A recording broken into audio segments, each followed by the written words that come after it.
The rent is too damn high. That says it all. In early August, many of these people's homes or jobs went up in smoke. Here, the Maui Tenants Association is calling on Hawaii Governor Josh Green to continue a county-wide freeze on rent and evictions.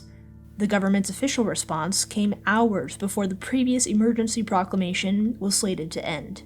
There are only certain things the government can do, which is freeze those prices, prevent evictions. The Lahaina and Kula fires devastated large areas of Maui, with the Lahaina hit the hardest. The fire killed at least 99 people, and it leveled over 2,200 buildings, 86% residential, and damaged another 500. This has heavily impacted the island's economy. In particular, it has strained an already stressed housing market. For months, around 6,800 people have been living in federally funded hotels and condos across the island. Many have found themselves moved between several different locations, and yet they still haven't found secure housing. Why? Senator Angus McKelvey represents the district containing what remains of Lahaina. As a senator and someone who also lost his home to the flames, he's been outspoken about the need for support and permanent housing for survivors. You gotta scream and shout and shout and shout until they finally hear you out. For many, there simply isn't affordable housing available on the market, a problem that existed even before a town went up in flames. The Valley Isle caters to tourists, a normally steady stream forming 40% of the economy, and that has slowed to a trickle. Visitor numbers and spending for September were down by over 50% compared to the same time last year. Because of this heavy focus on tourism, roughly 15% of Maui County's housing stock is listed as a short-term rental. This despite being illegal or heavily restricted in residential zones. That is significantly more than Los Angeles, Seattle, San Francisco, New York City, Las Vegas, and Chicago, according to the Economic Research Organization at the University of Hawaii.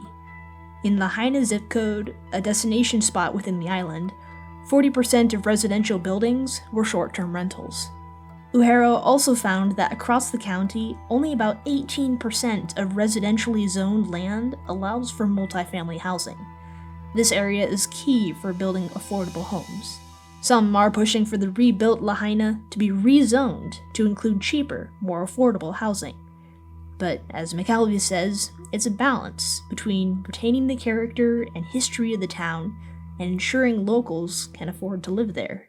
I think there's a lot of opportunity to preserve and protect lands, for that type of affordable housing that hopefully can be planned together so you can create something where everybody benefits and there's a communal sense of community there. Some are even calling to force short-term rentals into long-term rentals, prioritizing locals over visitors.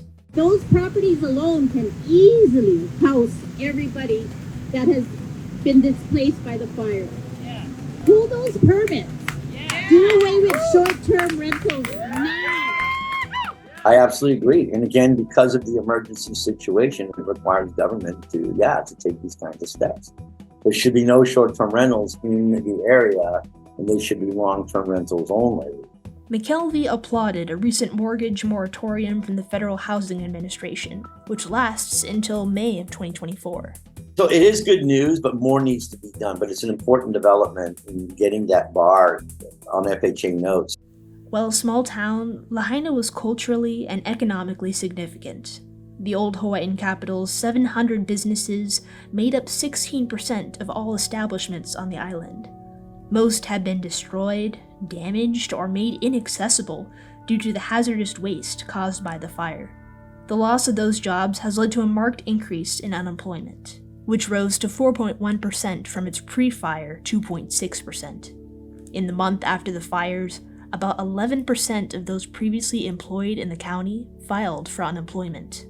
When you have light in darkness, it's imperative upon us to shine the bright lights on them so people see the hope they bring. The governor's decision to release an 8th proclamation extending the rent and eviction freeze gives tenants like these a moment to breathe.